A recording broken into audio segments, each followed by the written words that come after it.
Here's my bottom line. America must always lead on the world stage. If we don't, no one else will. But U.S. military action cannot be the only or even primary component of our leadership in every instance. Just because we have the best hammer does not mean that every problem is a nail. President Obama Wednesday delivering the commencement address at West Point. It was billed by the White House as a major foreign policy speech meant to answer the president's critics and lay out a coherent vision of American leadership. So did it do either? We're back with Dan Henninger, columnist Mary Anastasia O'Grady, and editorial board member Matt Kaminsky. So Dan, as the president said, I want to lay out my vision. Is there such a thing as an Obama doctrine? An Obama doctrine. That's an interesting question. I think I finally figured it out. It's taken about 5 years. There are several components to what he is trying to say. One is that, and it's in this speech, that we will only attack and act against direct threats to the U.S. homeland, that we will not necessarily act against indirect threats. And if we are going to take action against an enemy, it is going to almost always be done in concert with others. The United States will not act unilaterally. It will always bring institutions along. And I think the third component, quite frankly, is contained in this phrase, that we've been using the money we saved over the last 4 years, quote, for our investments in a growing economy. He wants to reflow the money saved by not getting engaged overseas into education, health care, and alternative energy, domestic spending. Mary, does that fit the mood here in the United States? I mean, we've been involved in Afghanistan and Iraq, and the American public does seem to want to look inward. So is the president politically really tapping deeply into the American mood?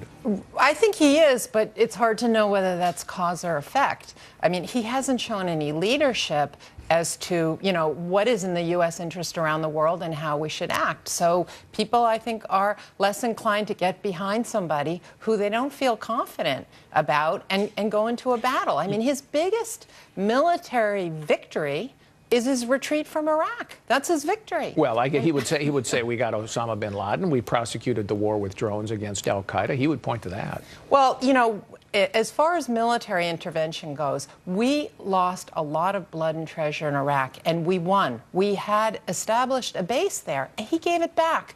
After you do that, you think you're going to get the American public to go, okay, let's go into Syria now and start over?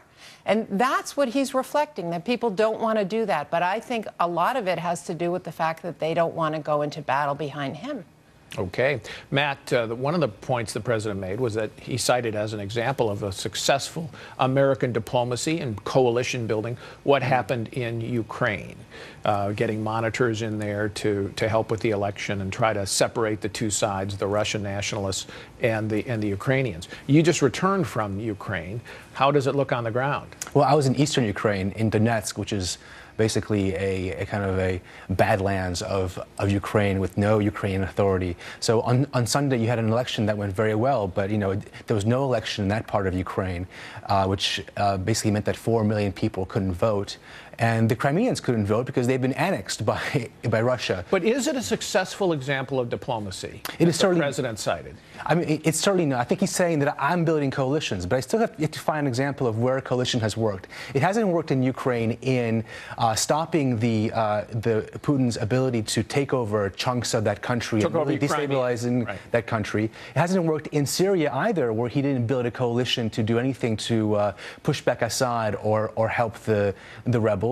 So I don't see where this coalition building has actually sort of made any difference. It's been ineffective policy. What is the perception in Ukraine and in Eastern Europe? You've been across Eastern Europe for in the last few months. What is the perception of American authority there, American power and influence? I think it's a disenchantment with the U.S. in that part of the world, but it's really among our friends. I mean, what President Obama has managed to do in the last 5 years is to alienate or make very anxious a lot of American allies, while obviously encouraging American enemies. I think people still obviously turn to the U.S. for leadership.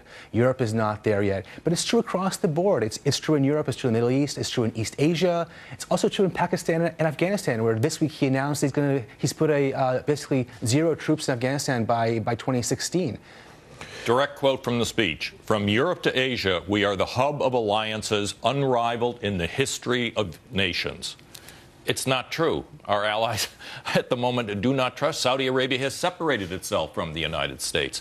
So there's a kind of literally otherworldliness about Barack Obama's view of the world. And that's the thing that's so troubling about it, that much of what he said is not true. I think it's a very narrow definition of what American interests are. I mean, he's really put a bar so high on military intervention that, Haiti in the 90s, the Balkans in the 90s, would not have been done under the definition of this Obama doctrine. Mary, can you point to a foreign policy success of the last 5 years? Can you cite one?